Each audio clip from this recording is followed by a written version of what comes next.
Heart to Heart, a Catholic media ministry, presents Ornaments of Grace, stories for Advent and Christmas.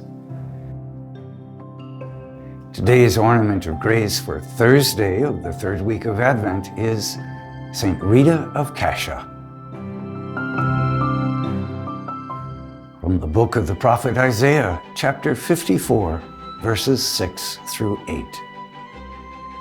The Lord calls you back like a wife forsaken and grieved in spirit, a wife married in youth and then cast off, says your God. For a brief moment I abandoned you, but with great tenderness I will take you back. In an outburst of wrath, for a moment I hid my face from you, but with enduring love I take pity on you, says the Lord your Redeemer.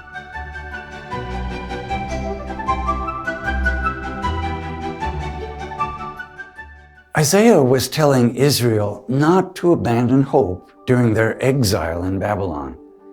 It was a time when they thought they might, due to their sin, never see freedom or God's saving grace again. But Isaiah had a message for all who suffer. He assured the Israelites that God loved them and would again rescue them and bring them peace. St. Rita of Cascia understood Isaiah's message. While she suffered greatly due to the sins of others, she trusted in the redeeming love of the Lord. Born in 1381 in a suburb of Cascia, Italy, Margherita Lotti was known by the shortened form of her name, Rita. Her parents were known as peacemakers, and their holy ways were not lost on Rita. She wanted to enter religious life, but her parents arranged a marriage for her according to the custom of the time. She was only 12 when she married Paolo Mancini. Paolo was rich, but he had a bad temper and abused Rita in every way possible. Still, she tried to bring him to holiness through the way she lived as wife and mother. Together they had 2 sons whom she raised in the Christian faith. While Rita was successful in converting Paolo by her humility and kindness, he had already made many enemies. Plus, the Mancini family had an ongoing feud with the Chicchi family. Paolo tried to stop the feuding and did not participate in it, but the anger between the 2 families increased. After 18 years of marriage, Paolo was stabbed to death by someone in the Chicchi family. At his funeral, Rita forgave the murderers publicly. Unfortunately, Paolo's brother wanted to continue the feud and tried to get her 2 sons to avenge their father's death.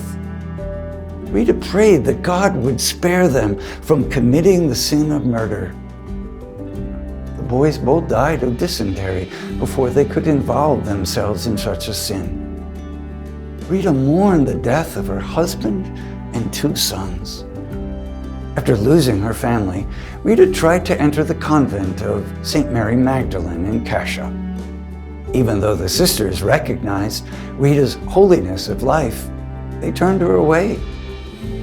They didn't want the convent to be associated with her husband's violent death and the feud that caused it. Still, she pursued what she knew God was calling her to do. The sisters finally told Rita that she could enter religious life if she reconciled the 2 feuding families. She begged her patron saints to help her, and they did. She was able to bring peace between the families and then entered the convent. Rita lived a holy life in the monastery, following the rule of St. Augustine and always trusting in prayer. She died of tuberculosis in 1457, but no doubt found herself immediately in the promised land of heaven. She knew her Redeemer intimately. No matter what difficulties she faced, like those faced by the Israelites in Babylonian captivity, she never lost hope. No wonder St. Rita is the patron, with St. Jude, of impossible cases.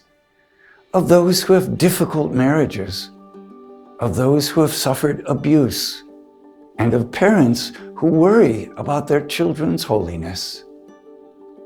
Saint Rita of Cascia is today's Ornaments of Grace.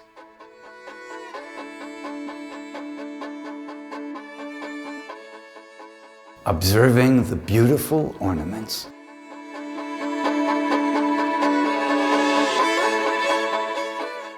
How has the Lord helped you or a loved one triumph over seemingly insurmountable difficulties in life?